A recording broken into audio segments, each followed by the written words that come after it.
ಎಲ್ರಿಗೂ ನಮಸ್ಕಾರ. ನಾನು Harshitha. Welcome back to my channel. ಎಲ್ಲರೂ ಹೇಗಿದ್ದೀರಾ? ಐ ಹೋಪ್ ಎಲ್ಲರೂ ಚೆನ್ನಾಗಿದ್ದೀರಾ ಅಂತ ಭಾವಿಸಿ ಇವತ್ತಿನ ಒಂದು ವಿಡಿಯೋನ ಸ್ಟಾರ್ಟ್ ಮಾಡ್ತಾ ಇದ್ದೀನಿ. ಈ ಒಂದು ವಿಡಿಯೋದಲ್ಲಿ ಗೃಹಲಕ್ಷ್ಮಿ ಯೋಜನಾ 23 ಹಾಗೆ 24ನೇ ಕಂತಿನ ಹಣದ ಅಪ್ಡೇಟ್ ವಿಡಿಯೋ ಆಗಿರುತ್ತೆ. ಹಾಗೆ 24ನೇ ಕಂತಿನ ಹಣನೂ ಕೂಡ ಯಾವಾಗ ಬಿಡುಗಡೆ ಆಗ್ಬೋದು, ಇವಾಗ ಡಿಸೆಂಬರ್ ಕೂಡ ಸ್ಟಾರ್ಟ್ ಆಗಿದೆ ಅಲ್ವಾ, ಇದೇ ತಿಂಗಳಲ್ಲಿ ಏನಾದರೂ 24ನೇ ಕಂತಿನ ಹಣನೂ ಬಿಡುಗಡೆ ಮಾಡ್ತಾರಾ ಏನೋ, ಅದ್ರ ಬಗ್ಗೆ ಏನಾದರೂ ಲೇಟೆಸ್ಟಾಗಿ ಅಪ್ಡೇಟ್ ಬಂದಿದೆಯಾ ಅಂತ ಹೇಳ್ಬಿಟ್ಟು ತಿಳಿಸ್ಕೊಡ್ತೀನಿ. ಆ್ಯಂಡ್ ಇಷ್ಟೇ ಅಲ್ಲ, ಗೃಹಲಕ್ಷ್ಮಿ ಯೋಜನಾ ಸಂಘದ ಬಗ್ಗೆನೂ ಕೂಡ ಕೆಲವೊಂದಿಷ್ಟು ಜನ ಡೌಟ್ಗಳನ್ನ ಕೇಳ್ತಾ ಇದ್ದಾರೆ. ಅದ್ರ ಬಗ್ಗೆನೂ ಕೂಡ ಈ ಒಂದು ವಿಡಿಯೋದಲ್ಲಿ ಕ್ಲಿಯರ್ ಆಗಿ ಮಾಹಿತಿನ ತಿಳಿಸ್ಕೊಡ್ತಾ ಇದ್ದೀನಿ. ಸೊ ಯಾರೆಲ್ಲ ವಿಡಿಯೋನ ನೋಡ್ತಾ ಇದ್ದೀರಾ, ವಿಡಿಯೋನ ಸ್ಕಿಪ್ ಮಾಡದೆ ಕೊನೆಯವರೆಗೂ ನೋಡಿ. ಹಾಗೆ ನೀವೇನಾದರೂ ನನ್ನ ಚಾನಲ್ನ ಫಸ್ಟ್ ಟೈಮ್ ನೋಡ್ತಾ ಇದ್ದೀರಾ, ಹೊಸದಾಗಿ ಏನಾದರೂ ನನ್ನ ಚಾನಲ್ ನೋಡ್ತಾ ಇದ್ದೀರಾ ಅಂತಂದರೆ ಪ್ಲೀಸ್ ಹರ್ಷಿತಾ ಯೂಟ್ಯೂಬ್ ಚಾನಲ್ನ ಸಬ್ಸ್ಕ್ರೈಬ್ ಮಾಡ್ಕೊಳ್ಳಿ. ಹಾಗೆ ಈ ಒಂದು ಮಾಹಿತಿ ಇಷ್ಟ ಆದರೆ ಪ್ಲೀಸ್ ಒಂದು ಲೈಕ್ ಮಾಡಿ, ಹಾಗೆ ಆದಷ್ಟು ಈ ಒಂದು ವಿಡಿಯೋನ ಶೇರ್ ಮಾಡಿ ಅಂತ ಕೇಳ್ತಾ ಇವತ್ತಿನ ಒಂದು ವಿಡಿಯೋನ ಸ್ಟಾರ್ಟ್ ಮಾಡ್ತಾ ಇದ್ದೀನಿ. ಗೃಹಲಕ್ಷ್ಮಿ ಯೋಜನಾ 23ನೇ ಕಂತಿನ ಹಣದ ಬಗ್ಗೆ ಫಸ್ಟು ತಿಳ್ಕೊಂಡ್ಬಿಡೋಣ. 23ನೇ ಕಂತಿನ ಹಣ ಇದುವರೆಗೂ ಕೂಡ ಬಿಡುಗಡೆ ಆಗಿದ್ದ ದಿನದಿಂದ ಇಲ್ಲಿವರೆಗೂ ಕೂಡ ಆಲ್ಮೋಸ್ಟ್ ಒಂದು 50%ಗಿಂತ ಹೆಚ್ಚು ಜನರಿಗೆ ಹಣ ಬಂದಿದೆ. ಹಾಗೆಯೇ ಇವತ್ತು ಕೂಡ ಸಾಕಷ್ಟು ಜಿಲ್ಲೆಗಳಿಗೆ ಬಿಡುಗಡೆ ಆಗಿದೆ. ಇವತ್ತು ಕೂಡ 2ನೇ ಹಂತದಲ್ಲಿ ಬಿಡುಗಡೆ ಆಗಿದೆ ಅಂತ ಹೇಳ್ಬಿಟ್ಟು ಮಾಹಿತಿ ತಿಳಿದು ಬರ್ತಾ ಇರುವಂಥದ್ದು. ತುಂಬ ಜನರಿಗೆ ಇವತ್ತು ಕೂಡ ಹಣ ರಿಸೀವ್ ಆಗಿದೆ. ಯಾವ್ಯಾವ ಜಿಲ್ಲೆಗಳಿಗೆಲ್ಲ ಬಿಡುಗಡೆ ಆಗಿರಲಿಲ್ಲ ನೋಡಿ, ಆಲ್ಮೋಸ್ಟ್ ಎಲ್ಲ ಜಿಲ್ಲೆಗಳಿಗೂ ಕೂಡ ಬಿಡುಗಡೆ ಆಗ್ತಾ ಇದೆ. ಇನ್ನು ಕಂಪ್ಲೀಟಾಗಿ ಇನ್ನೊಂದು 2 ದಿನದಲ್ಲಿ ಎಲ್ಲ ಜಿಲ್ಲೆಗಳಿಗೂ ಕೂಡ ಕಂಪ್ಲೀಟಾಗಿ ಬಿಡುಗಡೆ ಆಗುತ್ತೆ. ನಾನು ನಿನ್ನೆನೂ ಕೂಡ ತಿಳಿಸ್ಕೊಟ್ಟಿದ್ದೆ. ಇವಾಗ ಒಂದು ಜಿಲ್ಲೆ ಅಂತ ತೊಗೊಂಡ್ರೆ ಅಲ್ಲಿ ಒಂದು 4-5 ತಾಲೂಕುಗಳು ಬರುತ್ತೆ. ಎಲ್ಲ ತಾಲೂಕುಗಳಿಗೂ ಕೂಡ ಹಣ ಬಿಡುಗಡೆ ಆಗಿರಲ್ಲ. ಅಂದರೆ ಈಗ ಒಂದು ಜಿಲ್ಲೆಗೆ ಬಿಡುಗಡೆ ಆಗಿದೆ ಅಂತಂದರೆ ಕಂಪ್ಲೀಟ್ ಆ ಜಿಲ್ಲೆ ಕಂಪ್ಲೀಟಾಗಿ ಹಣ ಬಂದಿಲ್ಲ. ಇವಾಗ ಒಂದು 2 ತಾಲೂಕುಗಳಿಗೆ ಬಿಡುಗಡೆ ಮಾಡಿರ್ತಾರೆ, ಇನ್ನೊಂದು 2 ತಾಲೂಕುಗಳಿಗೆ 2ನೇ ಹಂತದಲ್ಲಿ 3ನೇ ಹಂತದಲ್ಲಿ. ಸೊ ಈ ರೀತಿ ಬಿಡುಗಡೆ ಆಗುತ್ತೆ. ಯಾಕೆ ಅಂತಲೂ ಕೂಡ ತಿಳಿಸಿದ್ದೀನಿ. ಇವಾಗ ಮತ್ತೆ ಇನ್ನೊಂದು ಸರಿ ಹೇಳ್ತೀನಿ ನೋಡಿ. ಮೊದಲೆಲ್ಲ ಏನಾಗ್ತಿತ್ತು, ಡೈರೆಕ್ಟ್ ಮಹಿಳಾ ಮತ್ತು ಮಕ್ಕಳ ಕಲ್ಯಾಣ ಇಲಾಖೆಯಿಂದ ಹಣ ಬರ್ತಾ ಇತ್ತು. ಬಟ್ ಇವಾಗ ಜಿಲ್ಲಾ ಪಂಚಾಯಿತಿಯಿಂದ ಹಣ ಬರ್ತಾ ಇರೋದ್ರಿಂದ ಸೊ ಆವಾಗ ಏನಾಗುತ್ತೆ ಅಂತಂದರೆ ಅವರು ತಾಲೂಕು ವೈಸು ಹಣನ ಬಿಡುಗಡೆ ಮಾಡ್ತಾ ಬರ್ತಾರೆ. ಇವಾಗ ಒಂದು ಡಿಸ್ಟಿಕಲ್ಲಿ 4 ತಾಲೂಕುಗಳಿದೆ ಅಂತಂದರೆ ಒಂದು 2 ತಾಲೂಕಿಗೆ ಕಂಪ್ಲೀಟಾಗಿ ಬಿಡುಗಡೆ ಮಾಡ್ತಾರೆ, ಇನ್ನೊಂದು 2 ತಾಲೂಕಿಗೆ 2ನೇ ಹಂತ 3ನೇ ಹಂತದಲ್ಲಿ. ಸೊ ಈ ರೀತಿ ಆಗುತ್ತೆ ಅಷ್ಟೇ. ಯಾರಿಗೆಲ್ಲ ನಮ್ಮ ಜಿಲ್ಲೆಗೆ ಬಿಡುಗಡೆ ಆಗಿದ್ರು ನಮಗಿನ್ನೂ ಯಾಕೆ ಹಣ ಬಂದಿಲ್ಲ ಅಂತ ಹೇಳ್ಬಿಟ್ಟು ಕಾಯ್ತಾ ಇರ್ತಾರಲ್ವಾ. ಸೊ ಅಂಥವ್ರಿಗೆ ಇವಾಗ ಕ್ಲಿಯರಾಗಿ ಗೊತ್ತಾಯಿತು ಅಂತ ಅಂದ್ಕೊತೀನಿ. ಖಂಡಿತವಾಗ್ಲೂ ಎಲ್ರಿಗೂ ಕೂಡ ಬರುತ್ತೆ. ನೀವು ವೆಯ್ಟ್ ಮಾಡಬೇಕು ಅಷ್ಟೇ. ನಾನು ಹೇಳ್ದಂಗೆ ಕಂಪ್ಲೀಟಾಗಿ ಒಂದು ಜಿಲ್ಲೆನಲ್ಲಿ 4 ತಾಲೂಕುಗಳಿಗೂ ಕೂಡ ಬಿಡುಗಡೆ ಆಗೋವರೆಗೂ ಕೂಡ ನಾವು ವೆಯ್ಟ್ ಮಾಡಬೇಕಾಗುತ್ತೆ. ಒಟ್ಟಿನಲ್ಲಿ ಇವತ್ತವರೆಗೂ ಕೂಡ ಆಲ್ಮೋಸ್ಟ್ ಒಂದು 60% ಹತ್ತತ್ರದವರೆಗೂ ಕೂಡ ಹಣ ಬಂದಿದೆ. ಹಾಗೆ ಆಲ್ಮೋಸ್ಟ್ ಎಲ್ಲ ಜಿಲ್ಲೆಗಳಿಗೂ ಕೂಡ ಹಣ ಬಿಡುಗಡೆ ಆಗಿದೆ ಅಂತ ಅನಿಸುತ್ತೆ.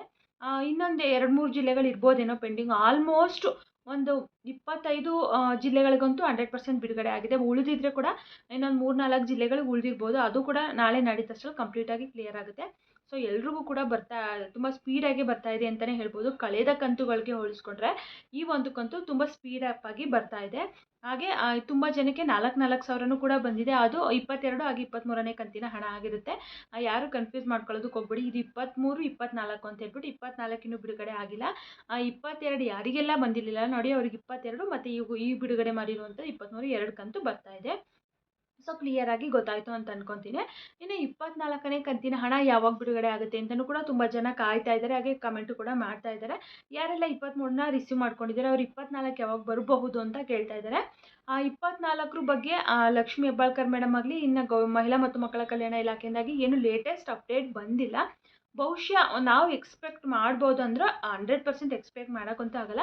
ಒಂದು 20-30% ಅಷ್ಟು ಈ ಡಿಸೆಂಬರ್ ಮಂತ್ ಎಂಡಲ್ಲಿ ಬರಬಹುದು ಅಂತ ಎಕ್ಸ್ಪೆಕ್ಟ್ ಮಾಡ್ಬೋದು. ಯಾಕಂತಂದರೆ 24 ಹಾಗೆ 25ನೇ ಕಂತಿನ ಹಣನೂ ಕೊಡಬೇಕಾಗುತ್ತಲ್ವ. ಸೊ ಇವಾಗ ಅವರು ಇನ್ನೂ 1 ಕಂತು ಕೊಟ್ಟಿದ್ದಾರೆ, ಇನ್ನೂ 2 ಕಂತು ಕೊಡಬೇಕಾಗಿ, ಇನ್ನೂ 2 ಕಂತು ಪೆಂಡಿಂಗ್ ಉಳಿದಿದೆ. ಸೊ ಇದು ಅಲ್ಲದೇನೆ ಇವಾಗ ನವಂಬರ್ ತಿಂಗಳದ್ದು ಕೂಡ ಆ್ಯಡ್ ಆಗಿದೆ ಅಲ್ವಾ. ಸೊ ಹಂಗಾಗಿ ಆಲ್ಮೋಸ್ಟ್ ಮತ್ತೆ 3 ಕಂತು ಪೆಂಡಿಂಗ್ ಆಗಿಬಿಟ್ಟಿದೆ. ಇವಾಗ ಆಗಸ್ಟ್ವರೆಗೂ ಕ್ಲಿಯರ್ ಆಗಿದೆ. ಸೆಪ್ಟೆಂಬರ್, ಅಕ್ಟೋಬರ್, ನವಂಬರ್ ಮತ್ತೆ 3 ತಿಂಗಳದ್ದು ಕೊಡಬೇಕಾಗುತ್ತಲ್ವಾ. ಸೊ ಮೇ ಬಿ ಈ ತಿಂಗಳು ಎಂಡಲ್ಲಿ 1 ಕಂತಿನ ರಿಲೀಸ್ ಮಾಡ್ಬೋದು 24ನೇ ಕಂತಿನ ಹಣ. ಅದ್ರ ಬಗ್ಗೆ ವೆಯ್ಟ್ ಮಾಡ್ತಾ ಇದ್ದೀವಿ. ನೋಡೋಣ, ಏನಾದರೂ ಲೇಟೆಸ್ಟಾಗಿ ಅಪ್ಡೇಟ್ ಬಂದರೆ ತಿಳಿಸ್ಕೊಡ್ತೀನಿ. ಹಾಗೆ ನಾವು ಸರ್ಕಾರದಿಂದ ಏನು ಎಕ್ಸ್ಪೆಕ್ಟ್ ಮಾಡ್ತಾ ಇದ್ದೀವಿ ಅಂತಂದರೆ ಪ್ರತಿ ತಿಂಗಳ ಗೃಹಲಕ್ಷ್ಮಿ ಯೋಜನಾ ಹಣನ ಕರೆಕ್ಟಾಗಿ ಕೊಡಲಿ ಅನ್ನೋದು ಎಲ್ರದ್ದು ಎಕ್ಸ್ಪೆಕ್ಟೇಷನ್. ಯಾಕಂದರೆ ಗೃಹಲಕ್ಷ್ಮಿ ಸಂಘ ಬೇರೆ ಓಪನ್ ಮಾಡ್ತಾ ಇದ್ದಾರಲ್ವ. ಸೊ ಅದಕ್ಕೆ ಎಷ್ಟೋ ಹೆಲ್ಪ್ ಆಗುತ್ತೆ ಮಹಿಳೆಯರಿಗೆ. ಸಂಘ ಕಟ್ಟೋದಕ್ಕಾಗಲಿ, ಲೋನ್ ತೊಗೊಂಡ್ರು ಕೂಡ ಅದನ್ನು ತೀರಿಸೋದಕ್ಕೆಲ್ಲ ತುಂಬಾ ಹೆಲ್ಪ್ ಆಗುತ್ತೆ. ಸೊ ಹಾಗಾಗಿ ತಿಂಗಳ ಕರೆಕ್ಟಾಗಿ ಕೊಟ್ಟರೆ ಎಷ್ಟೋ ಹೆಲ್ಪ್ ಆಗುತ್ತೆ. ಸರ್ಕಾರನೂ ಕೂಡ ಇನ್ನು ಮುಂದಿನ ದಿನಗಳಲ್ಲಾದರೂ ಕೂಡ ತಿಂಗಳ ಕೊಡಲಿ ಅಂತ ಹೇಳ್ಬಿಟ್ಟು ಎಲ್ಲರೂ ಕೂಡ ಕೇಳ್ಕೊಳ್ಳೋಣ. ಓಕೆನಾ? ಇದಿಷ್ಟು ಗೃಹಲಕ್ಷ್ಮಿ ಯೋಜನಾ ಹಣದ ಬಗ್ಗೆ ಆಯಿತು.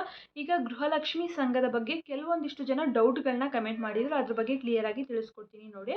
ನೀವು ಈ ಸಂಘಕ್ಕೆ ಸೇರ್ಕೊಬೇಕು ಅಂತಂದರೆ ಫಸ್ಟು ನೀವು ಒಂದು ಅಕೌಂಟನ್ನು ಓಪನ್ ಮಾಡಬೇಕಾಗುತ್ತೆ. ಕೆನರಾ ಬ್ಯಾಂಕಲ್ಲಿ ನೀವು 1,000 ರೂಪಾಯಿನ ಡೆಪಾಸಿಟ್ ಮಾಡಿ ನೀವು ಗೃಹಲಕ್ಷ್ಮಿ ಸಂಘಕ್ಕೆ ಅಂತಲೇ ಹೇಳ್ಬಿಟ್ಟು ಅಕೌಂಟ್ ಓಪನ್ ಮಾಡಿಸ್ಬೇಕಂತೆ. ನಿಮ್ದು ಆಲ್ರೆಡಿ ಒಂದು ಅಕೌಂಟ್ ಇದೆ ನಂದು ಕೆನರಾ ಬ್ಯಾಂಕಲ್ಲಿ ಅಂತಂದರೆ ಅದು ಆಗೋದಿಲ್ಲ. ಗೃಹಲಕ್ಷ್ಮಿ ಸಂಘಕ್ಕೆ ಅಂತಲೇ ಹೇಳಿ 1,000 ರೂಪಾಯಿನ ಡೆಪಾಸಿಟ್ ಮಾಡಿ ನೀವು ಒಂದು ಅಕೌಂಟ್ ಓಪನ್ ಮಾಡಿಸ್ಬೇಕಾಗುತ್ತೆ. ಮಾಡಿಸಿ ಅದಾದಮೇಲೆ ನೀವು ನಿಮ್ಮ ಹತ್ತಿರದಲ್ಲಿ ಅಂಗನವಾಡಿಗಳಲ್ಲಿ ನೀವು ಹೆಸರನ್ನ ಬರೆಸ್ಬೇಕಾಗುತ್ತೆ. ನಾವು ಈ ರೀತಿ ಗೃಹಲಕ್ಷ್ಮಿ ಸಂಘಕ್ಕೆ ಸೇರ್ಕೋಬೇಕಾಗುತ್ತೆ ಅಂತ. ನೀವು ಇಂಡಿವಿಜುವಲ್ ಆಗಿ ಸೇರ್ಕೋತೀರಾ ಅಂದರೆ ಇಂಡಿವಿಜುವಲ್ ಆಗು ಕೂಡ ಸೇರ್ಕೋಬೋದು, ಅಥವಾ ನಿಮ್ಮ ಅಕ್ಕಪಕ್ಕದಲ್ಲಿ ಫ್ರೆಂಡ್ಸು ನಿಮಗೆ ಪರಿಚಯ ಇರೋರು ಎಲ್ಲರೂ ಸೇರಿ ಒಂದು ಗ್ರೂಪ್ ಮಾಡ್ಕೋತೀವಿ ಅಂತಂದರೆ ಗ್ರೂಪ್ ಮುಖಾಂತರನೂ ಕೂಡ ಮಾಡ್ಕೋಬೋದು. ಅದು ನಿಮಗೆ ಬಿಟ್ಟಿರುವಂಥ ಆಯ್ಕೆ. ನೀವು ಸಿಂಗಲ್ ಆಗಿ ಸೇರ್ಕೋತೀರಾ ಅಂತಂದರೆ ನೀವು ಸಿಂಗಲ್ ಆಗು ಕೂಡ ಸೇರ್ಕೋಬೋದು, ಸಿಂಗಲ್ ಆಗು ಕೂಡ ಲೋನ್ನ ತೊಗೋಬೋದು. ಒಂದು ರೀತಿ ಇದು ಪರ್ಸ್ನಲ್ ಲೋನ್ ಥರ ಅಂತಲೇ ಹೇಳ್ಬೋದು.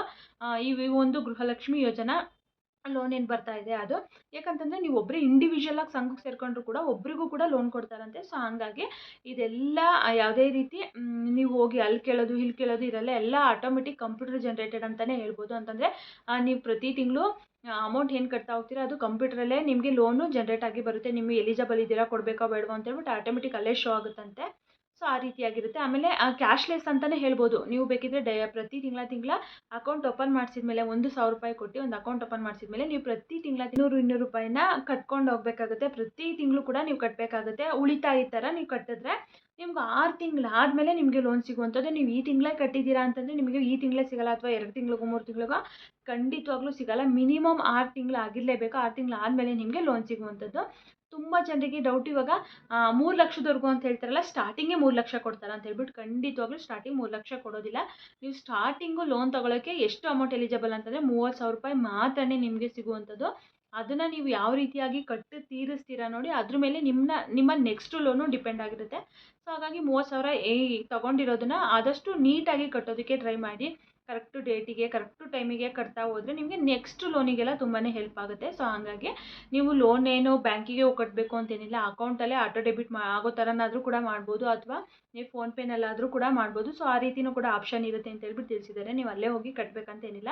ಒಂದು ರೀತಿ ನಾನು ಹೇಳಿದ್ನಲ್ವ, ಇದು ಒಂದು ರೀತಿ ಕ್ಯಾಶ್ಲೆಸ್ ಅಂತಲೇ ಹೇಳ್ಬೋದು. ಅಂತಂದರೆ ನೀವು ಮನೆಯಲ್ಲೇ ಕೂತ್ಕೊಂಡು ಸಂಘಗಳನ್ನ ಪ್ರತಿ ತಿಂಗಳು 200 ರೂಪಾಯಿನ ಉಳಿತಾಯನ ಕಟ್ಕೊತಾ ಹೋಗ್ಬೋದು. ಹಾಗೆ ಲೋನ್ ಏನಾದರೂ ತಗೊಂಡಿದ್ದೀರಾ ಅಂದರೆ ಲೋನ್ ಅಮೌಂಟು ಕೂಡ ನೀವು ಮೊಬೈಲಲ್ಲೇ ಕಟ್ಕೊತಾ ಹೋಗ್ಬೋದು. ಸೊ ಈ ರೀತಿ ತುಂಬಾ ಬೆನಿಫಿಟ್ ಇದೆ ಅಂತಲೇ ಹೇಳ್ಬೋದು. ಒಂದು ರೀತಿ ಇವಾಗ ಎಲ್ಲೋ ಇರ್ತಾರೆ, ಈಗ ಸಿಟಿಗಳಿಗೆ ಹೋಗಿ ಕಟ್ಟೋಕ್ಕಾಗಲ್ಲ, ಟೈಮ್ ಇರಲ್ಲ, ಇವತ್ತೇ ಕಟ್ಟಬೇಕು ಲಾಸ್ಟ್ ಡೇಟು. ಸೊ ಈ ರೀತಿ ಎಲ್ಲ ಇರುತ್ತಲ್ವ. ಈಗ ಎಲ್ಲರ ಹತ್ರನೂ ಕೂಡ ಫೋನ್ಪೇ ಗೂಗಲ್ ಪೇ ಇದ್ದಿದ್ದೇ ಇರುತ್ತಲ್ವ. ಈಗ ನಿಮ್ಮ ಹತ್ರ ಇಲ್ಲ ಅಂತಂದರೆ ನಿಮ್ಮ ಮನೆ ಅಕ್ಕಪಕ್ಕದವ್ರ ಹತ್ರನಾದರೂ ಕೂಡ ಇರುತ್ತೆ, ಅವರಿಗೆ ಕ್ಯಾಶ್ ಕೊಟ್ಟು ಬೇಕಿದ್ರೆ ನೀವು ಅದನ್ನು ಪೇ ಮಾಡಿಸ್ಬೋದು. ಆ ರೀತಿಯೂ ಕೂಡ ಆಪ್ಷನ್ ಇರುತ್ತೆ. ಆ ರೀತಿಯೂ ಕೂಡ ಮಾಡ್ಬೋದು. ತುಂಬ ಒಂದು ರೀತಿ ತುಂಬ ಹೆಲ್ಪ್ ಅಂತಲೇ ಹೇಳ್ಬೋದು, ಹೆಲ್ಪ್ ಆಗ್ತಿದೆ ಅಂತಲೇ ಹೇಳ್ಬೋದು ಈ ಗೃಹಲಕ್ಷ್ಮಿ ಯೋಜನಾ ಸಂಘ. ಸೊ ಇದ್ರ ಬಗ್ಗೆ ಏನಾದರೂ ಎಕ್ಸ್ಟ್ರಾ ಡೌಟ್ ಇದ್ದರೂ ಕೂಡ ಕಮೆಂಟ್ ಮಾಡಿ. ನಾನು ಹೇಳ್ದಂಗೆ ಇದು 6 ಮಂತ್ ಆದಮೇಲೆ ಸಿಗುವಂಥದ್ದು. ಹಾಗೆ ಅದನ್ನು 1 ಇಯರು 2 ಇಯರು 3 ಇಯರ್ಸ್ವರೆಗೂ ಕೂಡ ಟೈಮ್ ಇರುತ್ತೆ. ನೀವು ಏನು ಅಮೌಂಟ್ ತೊಗೊಂಡಿರ್ತೀರ ಅದನ್ನು ತಿಂಗಳ ನಿಮ್ಗೆ ಎಷ್ಟು ಕಟ್ಟೋಕ್ಕೆ ಸಾಧ್ಯ ಆಗುತ್ತೆ ಅಷ್ಟನ್ನು ಕಟ್ಕೊತಾ ಹೋಗಿ. ಬೇಕಿದ್ರೆ 1 ವರ್ಷಕ್ಕೆ ತೀರಿಸ್ತೀನ ಅಂತಂದರೆ 1 ವರ್ಷಕ್ಕೆ ತೀರಿಸ್ಬೋದು. ಅಂದರೆ ತಿಂಗಳ ಜಾಸ್ತಿ ಅಮೌಂಟ್ ಬರ್ತಾ ಹೋಗುತ್ತೆ ಅಷ್ಟೇ. ನೀವು 2 ವರ್ಷಕ್ಕೆ ತೀರಿಸ್ತೀರಾ ಅಂತಂದರೆ ಸ್ವಲ್ಪ ಕಡಿಮೆ ಅಮೌಂಟ್ ಬರುತ್ತೆ. ಸೊ 2 ವರ್ಷಕ್ಕಾದರೂ ಕೂಡ ಹಾಕಿಸ್ಕೋಬೋದು. ಸೊ ಈ ರೀತಿಯಾಗಿರುತ್ತೆ. ನಿಮ್ಮ ಅನುಕೂಲ ಯಾವ ರೀತಿ ಕಟ್ಟೋಕ್ಕಿರುತ್ತೋ ಆ ರೀತಿಯಾಗಿ ಅದನ್ನು ಹಾಕಿಸ್ಕೊಂಡು ಕಟ್ಬೋದಾಗಿರುತ್ತೆ. ಸೊ ಇಷ್ಟೇ, ತುಂಬ ಸಿಂಪಲ್ ಅಂತಲೇ ಹೇಳ್ಬೋದು. ಹಾಗೆ ಹೆಚ್ಚಿಗೆ ಡಾಕ್ಯುಮೆಂಟ್ಸ್ಗಳು ಕೂಡ ಇಲ್ಲ ಅಂತಲೂ ಕೂಡ ತಿಳಿಸಿದ್ದಾರೆ. ಒಂದು ಆಧಾರ್ ಕಾರ್ಡು, ಗೃಹಲಕ್ಷ್ಮಿ ಯೋಜನೆಗೆ ಅಪ್ಲಿಕೇಶನ್ ಹಾಕಿರುವಂಥ ಅಕ್ನಾಲೇಜ್ಮೆಂಟ್ ಅಷ್ಟೇ. ಹಾಗೆ ಇದಕ್ಕೆ ಯಾರೆಲ್ಲ ಅರ್ಜಿನ ಸಲ್ಲಿಸ್ಬೋದು ಅಂತಂದರೆ ಎಲ್ರಿಗೂ ಕೂಡ ಅವಕಾಶ ಇಲ್ಲಂತೆ. ಯಾರೆಲ್ಲ ಗೃಹಲಕ್ಷ್ಮಿ ಯೋಜನಾ ಹಣ ಪಡಿತಿದ್ದಾರೆ ಅವ್ರಿಗೆ ಮಾತ್ರ ಗೃಹಲಕ್ಷ್ಮಿ ಯೋಜನಾ ಸಂಘದಲ್ಲಿ ಲೋನ್ ಸಿಗುವಂಥದ್ದು ಅಂತಲೂ ಕೂಡ ತಿಳಿಸಿದ್ದಾರೆ. ಇನ್ನೇನಾದರೂ ಡೌಟ್ಸ್ ಇದ್ದರೆ ಕಮೆಂಟ್ ಮಾಡಿ. ಖಂಡಿತವಾಗ್ಲೂ ನಾನು ನೆಕ್ಸ್ಟ್ ವೀಡಿಯೋದಲ್ಲಿ ಇನ್ನೂ ಕ್ಲಿಯರಾಗಿ ಬೇಕಂದರೆ ತಿಳಿಸ್ಕೊಡ್ತೀನಿ. ಆಲ್ಮೋಸ್ಟ್ ಈಗ ಕ್ಲಿಯರಾಗಿ ಗೊತ್ತಾಯಿತು ಅಂತ ಅಂದ್ಕೊತೀನಿ. ಆದಷ್ಟು ಬೇಗ ಅಪ್ಲಿಕೇಶನ್ ಹಾಕೋದಕ್ಕೆ ಟ್ರೈ ಮಾಡಿ. ಅಂತಂದರೆ ನಿಮ್ಮ ಹತ್ತಿರದಲ್ಲಿ ಅಂಗನವಾಡಿಗಳಲ್ಲಿ ನೀವು ಹೆಸರು ಕೊಟ್ಬಿಡಿ, ಈ ರೀತಿ ನಾವು ಗೃಹಲಕ್ಷ್ಮಿ ಸಂಘಕ್ಕೆ ಸೇರ್ಕೋಬೇಕು ಅಂತ ಹೇಳ್ಬಿಟ್ಟು. ಹಾಗೆ ಕೆನರಾ ಬ್ಯಾಂಕಲ್ಲಿ ಆದಷ್ಟು ಬೇಗ ಅಕೌಂಟ್ ಮಾಡಿಸಿ. ನೀವು ಎಷ್ಟು ಬೇಗ ಸೇರ್ಕೋತೀರಾ ನೋಡಿ ಅಷ್ಟು ಬೇಗ ನಿಮಗೆ ಲೋನ್ ಸಿಗುತ್ತೆ. ಅಂದರೆ ಇವರು 6 ಮಂತ್ ಆದ ತಕ್ಷಣ ಯಾರ್ಯಾರು ಸೀನಿಯರ್ ಫಸ್ಟು ಸೆಕೆಂಡು ಅಪ್ಲಿಕೇಶನ್ ಯಾರ್ಯಾರು ಹಾಕಿರ್ತಾರೆ, ಇವಾಗ ಫಸ್ಟ್ ಯಾರು ಅಪ್ಲಿಕೇಶನ್ ಆಗಿರ್ತಾರೆ ಅವ್ರಿಗೆ 6 ತಿಂಗಳು ಆದ ತಕ್ಷಣ ಸಿಗುತ್ತೆ. ಸೆಕೆಂಡ್ ಅವರಿಗೆ ನೆಕ್ಸ್ಟ್ ಸಿಗುತ್ತೆ. ಮೂರನೇವರಿಗೆ ಇಬ್ಬರು ತೊಗೊಂಡಾದ್ಮೇಲೆ ಆಮೇಲೆ ನಿಮಗೆ ಸಿಗುತ್ತೆ. ಸೊ ಈ ರೀತಿ ಇರುತ್ತೆ, ಸೀನಿಯಾರಿಟಿ ಪ್ರಕಾರ ಇರುತ್ತೆ. ಸೊ ಹಂಗಾಗಿ ಆದಷ್ಟು ಬೇಗ ಅಪ್ಲಿಕೇಶನ್ ಹಾಕ್ಕೊಳ್ಳಿ, ನಿಮಗೆ ಆದಷ್ಟು ಬೇಗ ಲೋನ್ ಸಿಗುತ್ತೆ. 30,000 ಕೂಡ ನೀಟಾಗಿ ಕಟ್ತೀರಿಸಿದ್ರೆ ನಿಮಗೆ ಅಪ್ ಟು 3 ಲಕ್ಷದವರೆಗೂ ಕೂಡ ಲೋನ್ ಸಿಗುತ್ತೆ. ತುಂಬ ಒಂದು ಒಳ್ಳೆ ಯೋಜನೆ ಅಂತಲೇ ಹೇಳ್ಬೋದು. ಈ ಗೃಹಲಕ್ಷ್ಮಿ ಸಂಘ ಎಲ್ರಿಗೂ ಕೂಡ ಯಾಕೆ ತುಂಬ ಇಷ್ಟ ಆಗುತ್ತೆ ಅಂತಂದರೆ ಹೆಚ್ಚಿಗೆ ಡಾಕ್ಯುಮೆಂಟ್ಸ್ಗಳು ಕೂಡ ಏನಿಲ್ಲ ಮತ್ತು ಶ್ಯೂರಿಟಿ ಏನೂ ಕೂಡ ಆಗಿಲ್ವಲ್ಲ. ಇವಾಗ ಹೊರ್ಗಡೆ ಏನಾದರೂ ನೀವು ಲೋನ್ಗಳನ್ನ ತೊಗೋತೀರಾ, ಇವಾಗ ಹೊರ್ಗಡೆ ಫೈನಾನ್ಸ್ಗಳಲ್ಲಿ ಲೋನ್ಗಳನ್ನ ತೊಗೋತೀರಾ ಗ್ರೂಪ್ ಮಾಡ್ಕೊಂಡು ಅಂತಂದರೆ ಅಲ್ಲಿ ಪ್ರತಿಯೊಬ್ಬರ ಮೇಲೂ ಕೂಡ ಜವಾಬ್ದಾರಿ ಇರುತ್ತೆ. ಒಬ್ಬರು ಕಟ್ಟಲಿಲ್ಲ ಅಂತಂದರೆ ಎಲ್ಲರೂ ಕೂಡ ಸೇರಿಸಿ ಕಟ್ಟಬೇಕಾಗುತ್ತೆ. ಸೊ ಆ ರೀತಿ ಎಲ್ಲ ರೂಲ್ಸ್ಗಳೆಲ್ಲ ಇರುತ್ತೆ. ಬಟ್ ಇದರಲ್ಲಿ ಹೆಚ್ಚಿಗೆ ರೂಲ್ಸ್ಗಳು ಇಲ್ಲ, ಹೆಚ್ಚಿಗೆ ಕಂಡೀಷನ್ಸ್ಗಳು ಇಲ್ಲ, ಹಾಗೆ ಯಾವುದೇ ರೀತಿ ಶ್ಯೂರಿಟಿ ಕೊಡೋ ಆಗಿಲ್ಲ ಮತ್ತು ಕಡಿಮೆ ಬಡ್ಡಿ ಅಂತಲೇ ಹೇಳ್ಬೋದು. ಈಗ ಫೈನಾನ್ಸ್ಗಳಿಗೆ ಹೋಲಿಸ್ಕೊಂಡ್ರೆ ತುಂಬ ಕಡಿಮೆ ಬಡ್ಡಿ. ಈಗ ನ್ಯಾಷನಲೈಸ್ ಬ್ಯಾಂಕ್ಗಳಲ್ಲಿ ಲೋನ್ ತೊಗೊಂಡ್ರೆ ಎಷ್ಟು ಕಡಿಮೆ ಪರ್ಸೆಂಟ್ ಬಡ್ಡಿ ಇರುತ್ತೋ ಸೊ ಅಷ್ಟೇ ಕಡಿಮೆ ಪರ್ಸೆಂಟ್ ಬಡ್ಡಿ ಅಂತಲೂ ಕೂಡ ತಿಳಿಸಿದ್ದಾರೆ. ಸೊ ನಿಜವಾಗ್ಲೂ ತುಂಬಾ ಹೆಲ್ಪ್ ಆಗುತ್ತೆ ಮಹಿಳೆಯರಿಗೆ. ಆದಷ್ಟು ಜನ ಎಲ್ಲರೂ ಕೂಡ ಸೇರ್ಕೊಳ್ಳಿ. ಇವಾಗ ಗೃಹಲಕ್ಷ್ಮಿ ಯೋಜನೆ ಅಮೌಂಟ್ ಕೊಟ್ಟರೆ ಮಾತ್ರನೇ ಸೇರ್ಕೋತೀವಿ ಅಂತಂದರೆ ಅದು ನಿಮಗೆ ಬಿಟ್ಟಿರುವಂಥದ್ದು, ನಿಮ್ಮ ಆಪ್ಷನ್. ಯಾಕಂತಂದರೆ ಇವಾಗ 200 ರೂಪಾಯಿನ ಎಲ್ಲಿ ಕಳಿತೀವೋ ಏನೋ, ಖರ್ಚು ಮಾಡಿದರೆ ಕಳೆದೋಗುತ್ತೆ, ಅಥವಾ ಹೊರಗಡೆ ಹೋದಾಗ ಏನಾದರೂ ಒಂದು ತೊಗೊಂಡ್ರೆ ಕಳೆದೋಗುತ್ತೆ, ಅಥವಾ ದುಡ್ಡೇ ಕಳೆದೋಯ್ತು 200 ರೂಪಾಯಿ ಅಂತಂದರೆ ಕಳೆದೋದಂಗೆ ಅಲ್ವಾ. ಸೊ ಹಂಗಾಗಿ 200 ರೂಪಾಯಿನ ಸೇವಿಂಗ್ಸ್ ಮಾಡಿಕೊಂಡ್ರೆ ಅದು ಉಳಿತಾಯ ಥರ ಅದು ನಿಮಗೆ ಸೇವಿಂಗ್ಸ್ ಆಗುತ್ತೆ ಮತ್ತು ಅದರಲ್ಲಿ ಲೋನ್ ಎಲ್ಲ ಸಿಗುತ್ತೆ ನಿಮಗೆ. ಮುಂದೆ ಫ್ಯೂಚರಲ್ಲಿ ತುಂಬಾ ಹೆಲ್ಪ್ ಆಗುತ್ತೆ ಅಂತಲೇ ಹೇಳ್ಬೋದು. ಗೃಹಲಕ್ಷ್ಮಿ ಕರೆಕ್ಟಾಗಿ ಕೊಡದೇ ಇದ್ರೂ ಕೂಡ ನೀವು ಸೇರಿಕೊಂಡ್ರೆ ನಿಮಗೆ ಎಷ್ಟೋ ಹೆಲ್ಪ್ ಆಗುತ್ತೆ. ತಿಂಗಳ ಕೊಟ್ಟರು ಕೂಡ ಹೆಲ್ಪ್ ಆಗುತ್ತೆ. ಕೊಡಲಿಲ್ಲ ಅಂತಂದ್ರೂ ಕೂಡ ಆದಷ್ಟು ಜನ ಸೇರ್ಕೊಳ್ಳಿ. ತುಂಬ ಹೆಲ್ಪ್ ಆಗುತ್ತೆ ಇನ್ ಫ್ಯೂಚರಲ್ಲಿ ಅಂತಲೇ ಹೇಳ್ಬೋದು. ಹಾಗೆ ನೆಕ್ಸ್ಟ್ ಯಾವುದೇ ಸರ್ಕಾರ ಬಂದರೂ ಕೂಡ ಇದನ್ನು ಕಂಟಿನ್ಯೂ ಮಾಡ್ತಾರೆ ಅಂತಲೇ ತಿಳಿಸಿರುವಂಥದ್ದು. ಸೊ ಆಲ್ಮೋಸ್ಟ್ ಕಂಟಿನ್ಯೂ ಆಗುತ್ತೆ. ಸೊ ಹಂಗಾಗಿ ಆದಷ್ಟು ಎಲ್ಲರೂ ಕೂಡ ಸೇರ್ಕೊಳ್ಳಿ, ಇದರ ಬೆನಿಫಿಟ್ನ ಪಡ್ಕೊಳ್ಳಿ. ಇದ್ರ ಬಗ್ಗೆ ಏನೇ ಡೌಟ್ಸ್ ಇದ್ರೂ ಕೂಡ ಕಮೆಂಟ್ ಮಾಡಿ. ಯಾರೆಲ್ಲ ವಿಡಿಯೋನ ನೋಡಿದರೆ ಎಲ್ರಿಗೂ ಕೂಡ ತುಂಬಾ ಧನ್ಯವಾದಗಳು. ಮತ್ತೆ ಮುಂದಿನ ವಿಡಿಯೋದಲ್ಲಿ ಸಿಗ್ತೀನಿ. Thank you for watching.